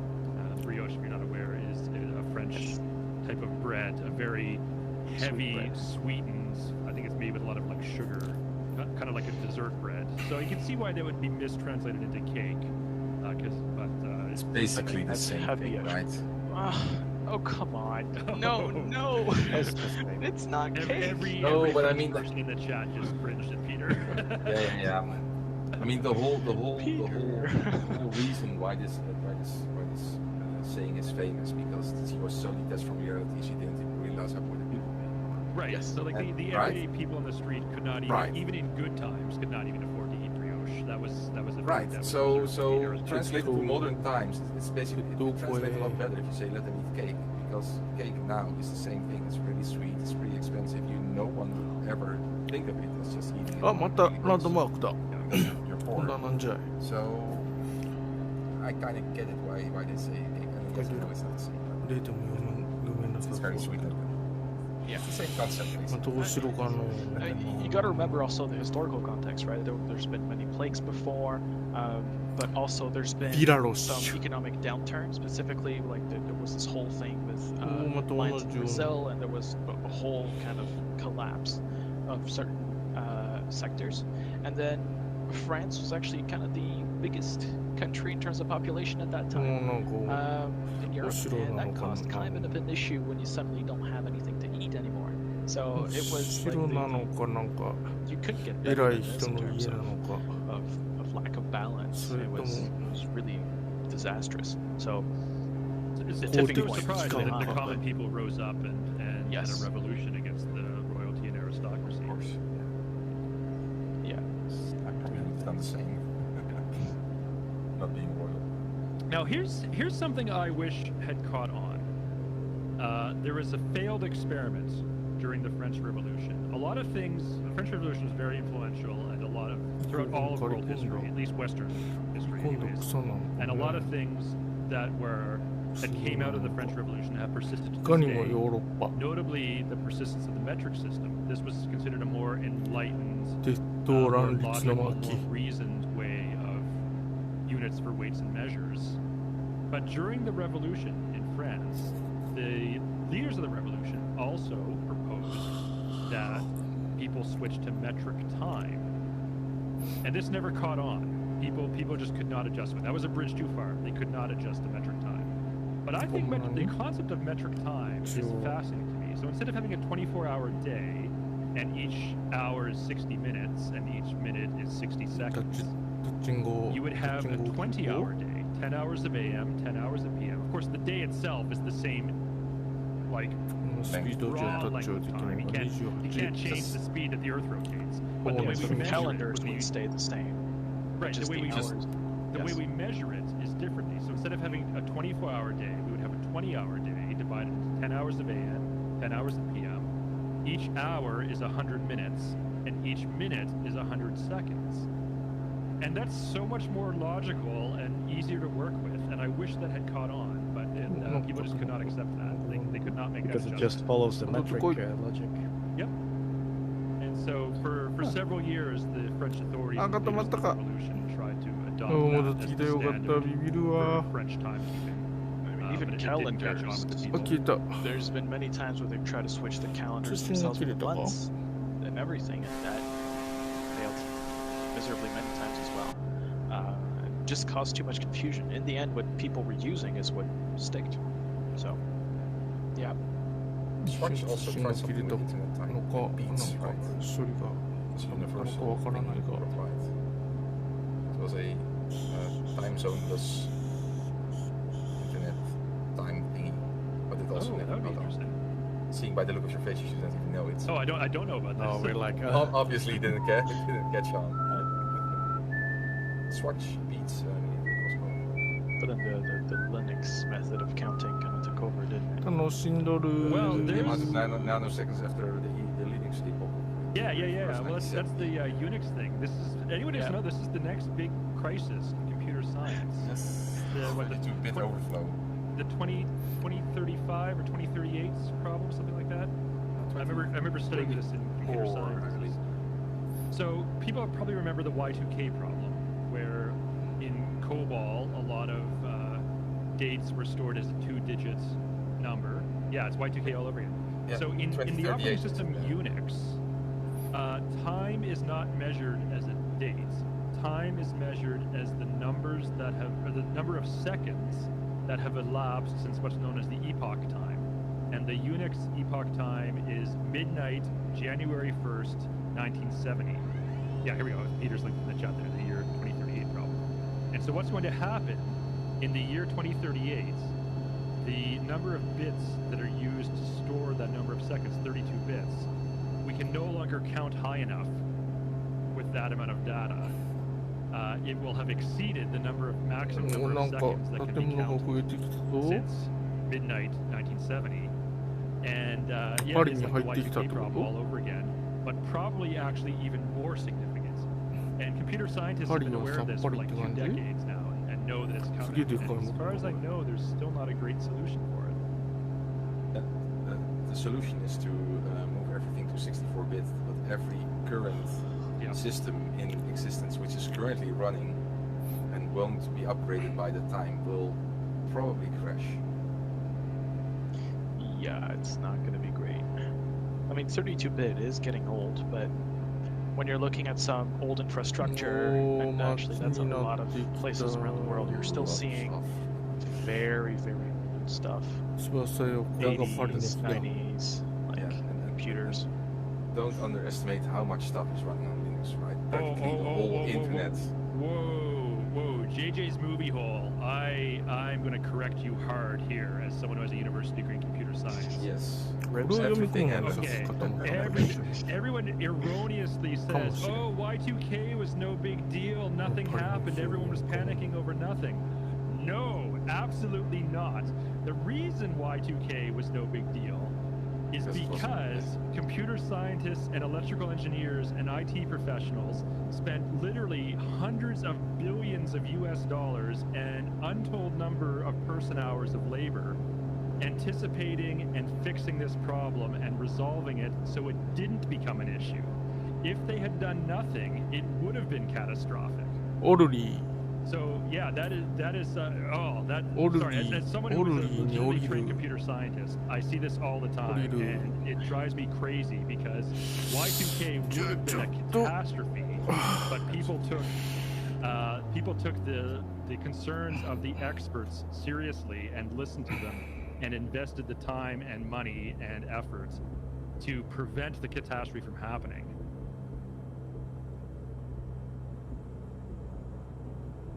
So yeah, that's my soapbox rant for the day.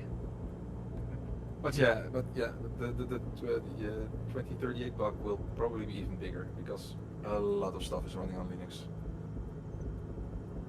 I mean, everything from healthcare to backbone of the internet to basically Android phones. Anyone who has an Android phone, 90% of running firmware, on an adapted version of Linux. 90% of random firmware, yeah. your router, your God name it, in your printer, in your stuff. It's based on Linux. Actually, even more than that, anyone who has an iOS device or a Mac OS device, those run on Unix underneath the hood. Yeah. Yeah. So think of all the billions of devices out there. And I mean, a lot of them will be updated by that time, but a lot of them. Yeah, let's just start fresh, right? Yeah. And they'll just recycle to January 1st, 1970. So .com boom number 2. I call it a boom, not a bubble, because it's literally going to be that. 横風着陸じゃ。 You can only, I mean, pumps, for example, for your water supply.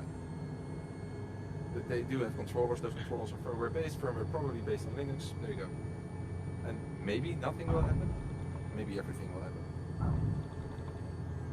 I see Simtom is giving us a tour here of another very famous Parisian landmark. What are we looking at here, Tom?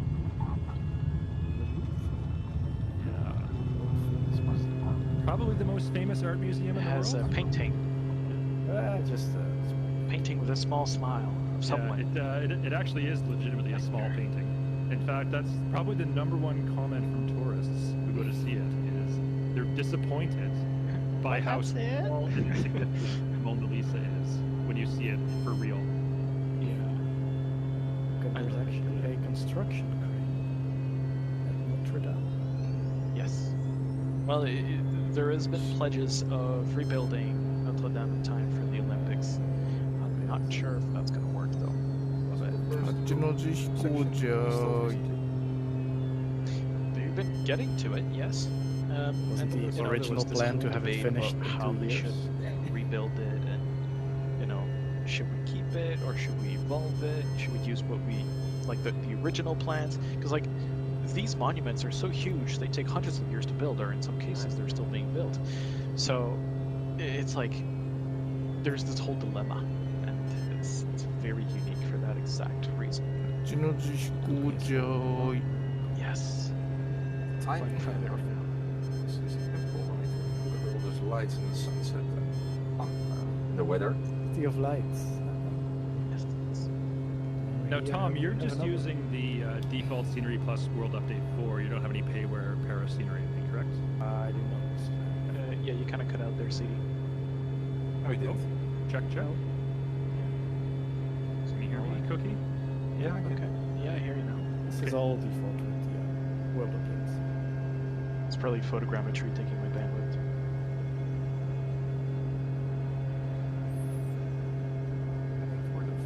でかい飛行場だね。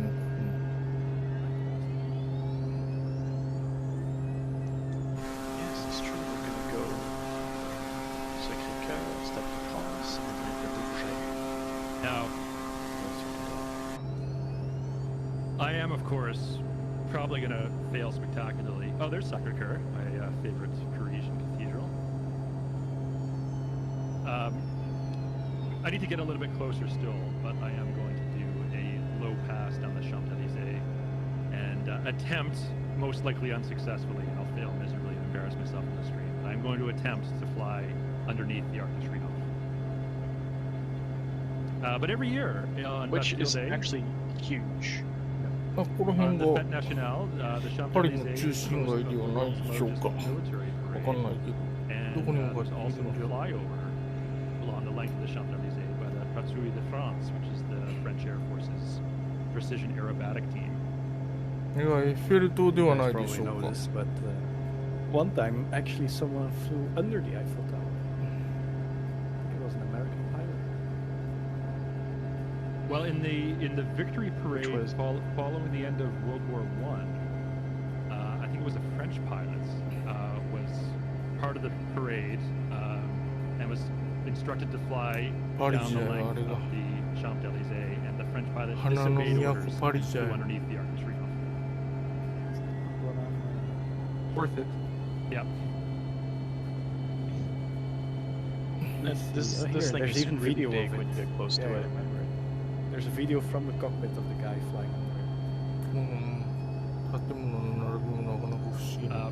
By the way, minor spoiler alerts for anyone who has not yet seen John Wick Chapter 4. It's a pretty memorable scene that takes place here around the Arc de Triomphe. It was in the summer of 1988 that the mysterious flyer flew この under 辺 the で Eiffel こうぜんこうですか。ああ。 Have you never done it? 対して。 Is my mic still weird, by the way? ちょい向こうまで you sound fine to me. 何を見てるの。 Okay, speaking of flying underneath the Eiffel Tower, I have it in sight. I'm gonna make an attempt here, and then I will also try to fly underneath the Arc de Triomphe. なんじゃろこれは。管制塔っぽいけど。 CD going all in. So there's the Eiffel Tower to my 9 o'clock. I'm gonna make a 270 degree, and there's the Louvre to my 12 o'clock in front of me, and then to my 11 o'clock, that plaza you see with the sort of monument, that's the Place de la Concorde. That's a very significant. ベルサイユ宮殿を見に来てたんだみんな。ベルサイユのバラバラ殺人事件だ。Yeah, I す hear げえ you. でっかいんだよな、ベルサイユ And 宮殿って。 during the revolution, it was also the site of many public executions. 今は何だろうね。王様いないですよ Both ね。 King Louis XVI and Marie フランス Antoinette were both guillotines at the Place de la Concorde. ギロチンの梅雨に消えてしまったので。 Interesting enough, we think of the guillotine as a very gruesome method of execution, but once again, in the context of the French Revolution, ベルサイユ and のバラ。 they consider themselves a very enlightened, ベルサイユ civilized, 宮 cultured 殿。 people at the time. And the guillotine was designed to be the most quote-unquote humane and painless way to execute someone. So they thought, if you have to execute someone at all, this is the best way to do it. Was the 建 thinking 物 at が the 立 time. 派になってないか、今 Whether 見 you た agree 時 with よ that line of thought or not, I will leave as an exercise to the reader. However, なんか until 言 France 葉変わったよう abolished な the 気 death がするけ penalty ど、気 in の I せい believe the か。 1970s, the guillotine was still the method that France used for executing prisoners. この色の屋 There 根だっ was たっ actually a け scientist that managed to bribe ベルサ the イユ宮殿。 executioner and the whole committee around the execution, and they managed to get him to essentially analyze the whole procedure and や how は it り would 歴 be 史のある on 国には何らか素晴らしいものがありますな。 and it どこ kind の of 国 turns でも out そうだけ that ど。 you're kind of conscious, semi-conscious for another 10, sometimes 20 seconds. Many of those could be considered, nerval twitch, where it's basically, like it's doing things on its own, but most of the brain is not active うん、 anymore. なんか But 前より there's 精 just 緻に always なっ this たよう little な period 気がする after. 気が It's する kind だ of けか grim, もしれん but け it's ど。 also, 前見た時 the には only もう大 ways 雑 to 把だったような。 that kind of scientific 素晴らしい。 What is measurements. less grim is CD doing flying there. Yeah, well, I'm Must about be to make a Eiffel very steep turn here and fly down the Champs-Élysées. Also, very famously, the Champs-Élysées is the final stage of シャンゼリ the ゼ Tour de イ France, the the final most famous cycling stage. race. And so traditionally, every year, those competing for the title of the world's best cyclists will race down this stretch of road in Paris in front of hundreds of thousands of spectators who line the streets of the Champs-Élysées. All right, here we go. This is gonna, get your apps in chat ready. This is going to end in disaster. I do どれ have がシャンゼリゼ full 通りか realism 知ら on んけ here, ど。 so we're gonna see a very bad failure here in a second. We're watching. Volcanic. I just want to say good luck, Carl, counting on you. I'm on a short final, actually. You do your thingy first. Watch that photogrammetry. It's fine. We'll believe he did it, but I didn't see it yet. Oh, there he goes. Wow. Oh yeah. Had it all Look at along, that. never in doubt. Easy. CD Pro Pilot. Triton Hey, also pulled it off. I'm on short. 10 times yesterday. I'm on short Wow. final. Okay, switching over to Peter really quick, and yeah, I'm gonna head to Le Bourget now as well. Oh We're no. just I'm getting to the on end of the our other time. side of the Party runway. da. I'm seeing Peter arrive パリ directly ですよ、 from パ me. リ。 Oh no. It's fine. I'll just roll out. Oh wait. おお、すげえ。大きな通りだけど。結構、マイクロソフトフライトシミュレーターの大きな通りがこうやって植物に侵食されていて、あ、今日はぶつからないから大丈夫だけど、結構危険。ここら辺の建物なんだ、データが聞きてなくて、ちょっと怪しい形状になっとるじゃん。 And now you can call it bush trip. Oh. Yes. It's fine. Nice. これセーヌ川なんかね。パリと I いえ didn't ばセーヌ川だと extend 思う the けど。 floaters. Didn't want more.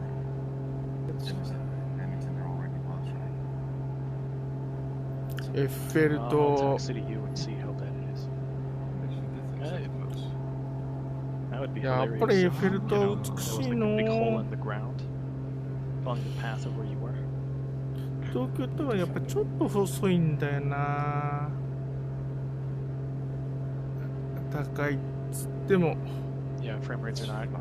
この辺外線のくぐりまずエッフェル Paris 塔 is を one of the most くぐらねば何も populated, 始まらんじゃ places ろ in Microsoft Flight Simulator with so many POIs and things to see. It's pretty taxing. In fact, if you ever upgrade your computer and you want to do like a stress test on your hardware, これが this シ is ャ one ン of ゼ the リ best ゼ places 通 you り can な go ん on かな Microsoft 前 Flight からも Simulator くぐってくる to 人 see kind of like a worst case scenario Kuguritaiki on気持ちはわかる。 PC performance when you're flying in the sim. Not too flex, but mine was fine. Actually. Yeah, Yes, you and me your too. 4090 and whatever else. I'm running 50 FPS, Right? right? What are these people complaining about? あれもいっぱいラン Right, ド here マ we go. ー I've ク got が a ある beautiful の view of Sacre Coeur to my just below my left wing there. プレステコンコー It was actually tied to the actual Paris air show. It looks you like had Peter, the- you found the only ドこれだっ trees たっ in the けなあれ area. があったのこれはなんじゃ Right? サクレ Convenient. クール寺院 So have you set your idle サクレ取るんやろな the date to the actual Paris air show? This airport transforms to the actual. Yes. Yeah, if you Mucho downloaded City Cristo Update no 2, Jin which we Steo. released about ちょ a っと month まろ ago, やかな感 maybe じで not す quite な a full month. But yeah, one of the ここも one of the features of that download was a bespoke version of Paris Le Bourget Airport. And as Simtom was mentioning, if the actual Paris air show is happening at the ランド time, マークが多すぎてどう the せ scenery in the 中 airport 中 will 間 change, and we'll have a lot of Like displays from like Airbus and a lot of the other major 素 manufacturers. 晴ら We'll し see a lot い of ね static パリ displays. も And I think you can actually change your しかしなんで in-sim こんな time. You change it to a 変わ date っ and た time so that the 建物 Paris なんだ air ろ show う is running. It will show up. Can we see a symptom of that scenery? It's changed. Yep, there they are.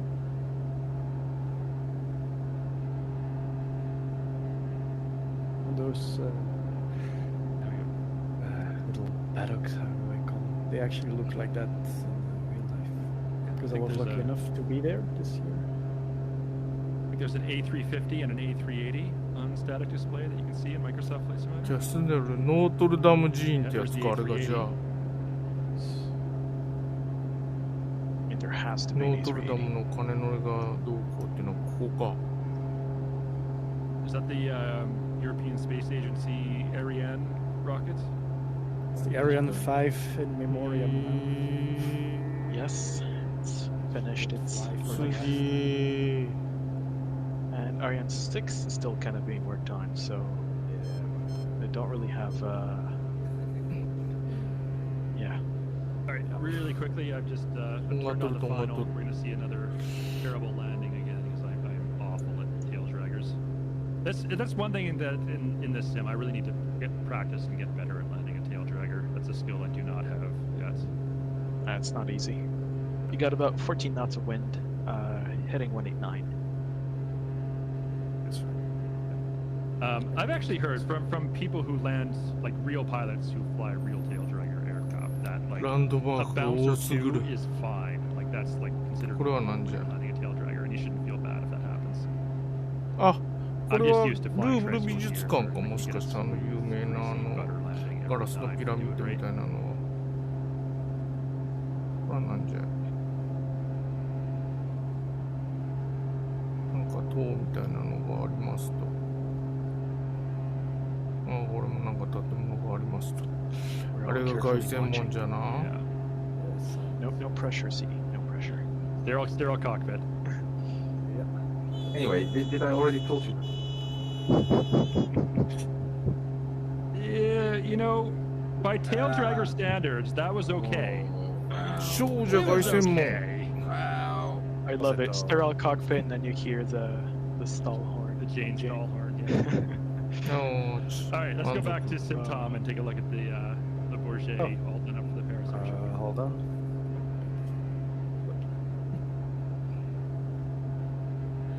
Paris.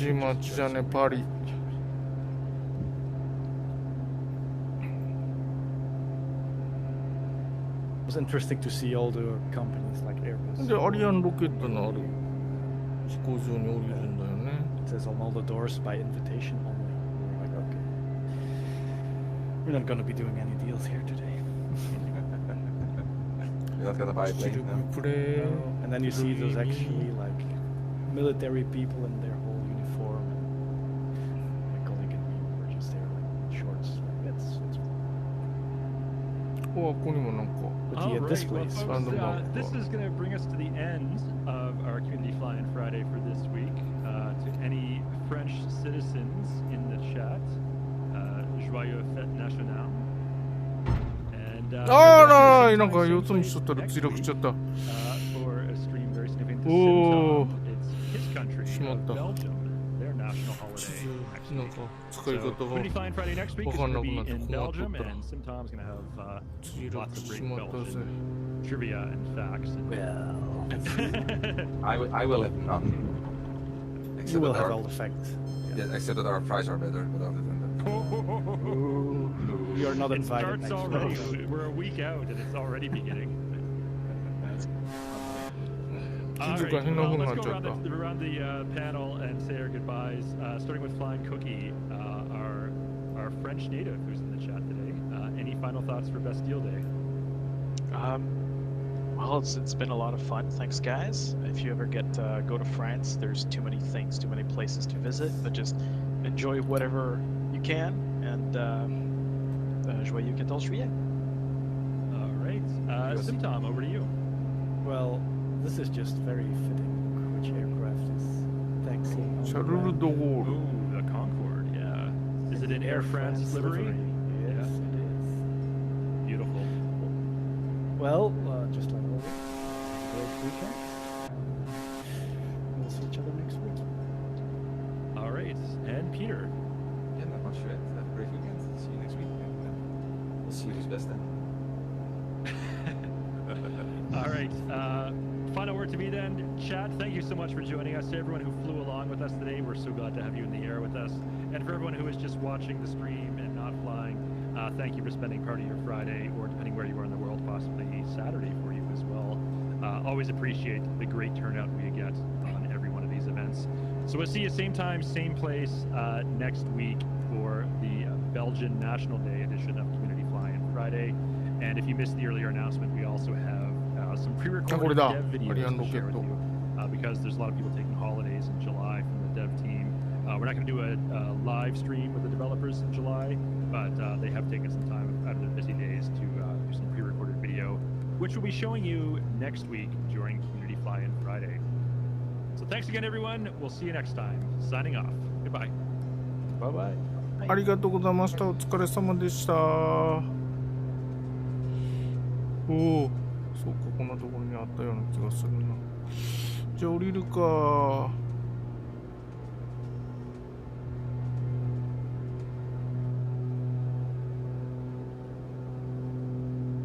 い、また別のカーゴになってた。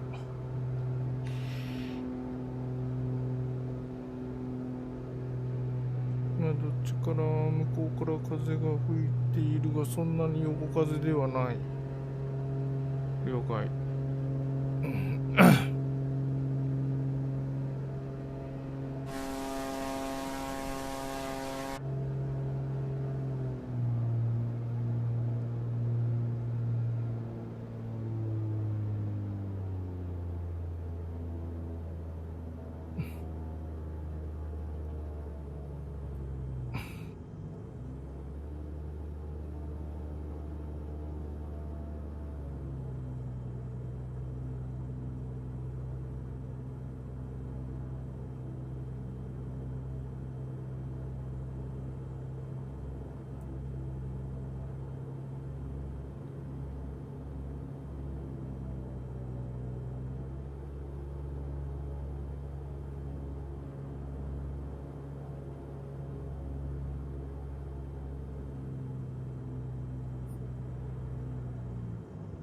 広っ。